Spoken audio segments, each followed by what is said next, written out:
I was in and out of recovery for years, but up until today, I kind of had some sort of a road to Damascus in 2015, that summer. That was the one for me. But at the time, it was horrific. But now I'm so glad that it happened. Like, I was only talking to somebody about this recently. I actually feel sorry for people that their lives are kind of wrecked from substances, but it never gets so bad that they have to change. Yeah. Whereas I had to change. Like, there was no, because even in early recovery where people were saying, you know what, she's fair play, you know, for sticking with it, whatever. And I was like, sure, I had no choice. Like, I felt I was going to die. I felt like it was kind of, and it was no big drama. Like, it wasn't like the law or anything like that. It was just, I felt myself dying in my head. It's the only way I could put it. Do you know, when you're trying to explain that to a family member of somebody that's in addiction, what do they have to do to stop, or you know, and you're trying to, it's very hard to explain to them about the rock bottom thing, you know, that they have to hit the rock bottom, because we all know you have to literally hit your rock bottom to be ready. And fixing the problem for them all the time sometimes prolongs the whole thing. Because as you were talking there, the full consequences are never actually reached. And until you're just, you know what, if that's the life he wants to live, the drugs and the madness and the alcohol, leave him. And leave him come to the point where he wants help. But if you keep on fixing the problem and there's no consequences, it's just going to be a long, drawn-out process. And I never make any changes without pain anyway. Like, horrific pain is the only thing that would... So yeah, like, you deny somebody the opportunity if you step in too much. Like, tough love definitely worked for me anyway. I would say that, like, but yeah, like, I just feel so blessed that it did happen now. And I'm not saying that to try and put out a positive message. I really mean it. Do you know the way at the start where people say to you, like, they were so glad they found out they were alcoholics, whatever. When I heard that at the start, I was like, well, that's a lie anyway. Sure, we're like ostracized by society, but I know what they mean now. I really am. There's something to focus on then. To focus on, or like we were just talking before this started, like, my big thing when I kicked off, I was like, because I went to my first meeting when I was 24, right? But like, I just thought at the time, like, what am I going to do now? Like, do you know what I mean? Like, what the fuck am I going to... Like, my whole family... My life is over. My life's over, like, don't get me wrong, not everyone in my family, I have to clarify again, my family are not all alcoholics.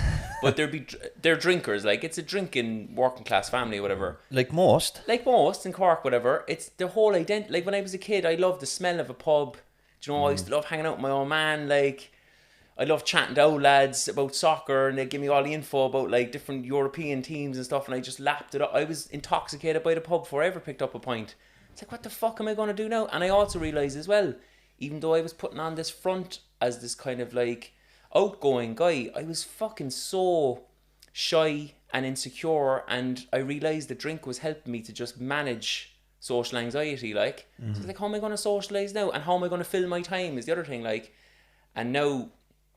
Again, without being cheesy, like, I don't know how I do the stuff I do, because I don't have enough time. My life is so full with stuff that I love, and I never think of going and getting wrecked, like, ever. You raise a very interesting point there about growing up and being socialised in an environment where alcohol, the pub and that environment was the very normal part of life. And during the lockdown, we've seen, because pubs are closed, people building bars out in their back gardens and their garden sheds and stuff like that, you know. Looks great, little games rooms and all that, you know. But you need to be very careful about bringing the kegs and the pub taps into the home and children growing up in that environment, because when that child gets into his teens, the alcohol is going to be so normal. The drinking, like bringing the drink home, the drink is in the pub, it can turn bad, and just people need to be careful of that, you know. Having the separation between home and pub is kind of blurred with COVID. That's a good point, yeah. This studio was a man cave.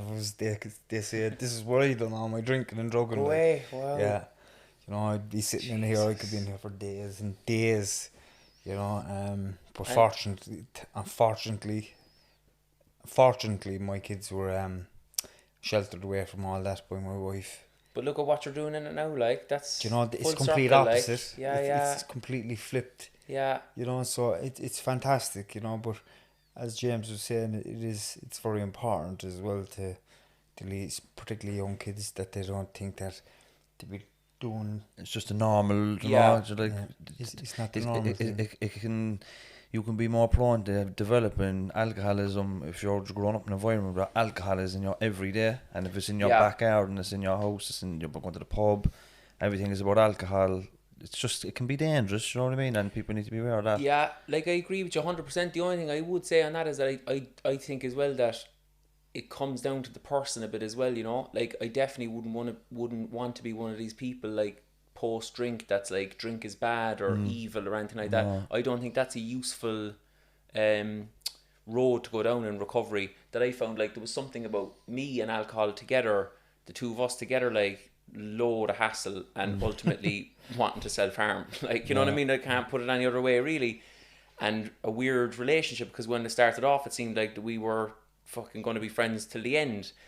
But I've no problem with people drinking these days. I know it's probably slightly different with drugs, like a little bit. You know what I mean? It's easier to kind of say, well, it's not going to work. I don't think that's going to go really well for you if you start getting into hard drugs. Usually, drink, like most of my friends still socialise with drinking stuff, and I'd rather them having a few drinks if I was in their company when pubs are open and stuff. But yeah, that would be just something that I kind of always try to say, like, especially for younger people who are trying to get recovery, like to not get into this kind of mentality of like, oh, that's evil now, like, and we have to stay away from that. You need to rejoin society. And let me be clear, if I could have a drink with no consequences, I'd be drinking. 100%. I cannot drink. Most people can drink. Yeah. Most people have no problem with drink, and they can have a drink at home, and they can have a little man cave out their back, and that's great for them. Yeah. I can't do that, and there's people out there that maybe can't do it yet and might not know about it. True. And you just have to be careful. That's all I'm saying. Absolutely. Do you know what I mean? Yeah. That's all I'm saying. Absolutely. But I don't knock drink. I know people that smoke weed. Fair fucking play to them. If I thought I could have a joint without getting super anxious and shitting in the corner, you know, I can't, or getting a ghosty or a panic attack. No. That's my weed. No, I could only ever do anything like that when I was full of Valium or Xanax or something, where I was completely mellowed, and then I could take all this other stuff because there was a bit of a kilt or a bit of an equilibrium. But if I didn't have the Xanax and the Valium, I couldn't do fuck all. Yeah. Do you know, so that's important as well. Do you know what I mean? Yeah. But do you want to tell us a little bit about how the drinking came to a head, how you got into recovery in that process? Yeah. So like I had a daughter when I was quite young, and I would, you know, I would say I was doing my finals in college, and I'd stop drinking for that. I stopped drinking for my leaving cert. When my daughter came along, I was enamoured with her. I just fell in love with her, and I used to love new things, you know, like I'm doing a new thing now for a while. Like, I'm after getting this new job. I'm all about that for 2 months. I won't drink, like, what a guy. And then I get bored again, and then I go on a roiler, and then everyone is like, where is he? Phone calls. My phone was my biggest enemy. Like, I'd turn on my phone after being off for 3 or 4 days, and you'd have 30 texts and phone calls from people and stuff like. And again, at the time, I didn't appreciate, like, these people are worried. I didn't. You felt they were wrecking your buzz, just trying to put a dent on it. Yeah. I was like, I've had a hard enough life. Yeah. You know, my dad died when I was young. Like, you know, I love the idea of myself as this kind of victim, and I was like, and plus I'm great crack. I'm out and fucking enjoying myself. People are enjoying me. Like, just let me at it. Do not know one. Yeah. Years later, I was like, oh, they're worried about you that you were going to get killed, man. Because the places I did, like, as I say, my brothers are tough men. I tell them people I'd been drinking with, or places that I was, and their face would go ashen. Like, they're like, Jesus, man, you can't, you know. Because when it came to drink, I'd fucking drink with anyone, or I'd go anywhere, and I'm not judging them. I was worse than them in many ways. Like, I probably had you with me at some stage. I definitely knew your face. Like, anybody could be in my company, like anybody at all. No, I could be anywhere, end up anywhere. And if your funny Timmy wants to crack around you. Yeah. Well, there's definitely a morning in Charlie's in it, I'd say, like.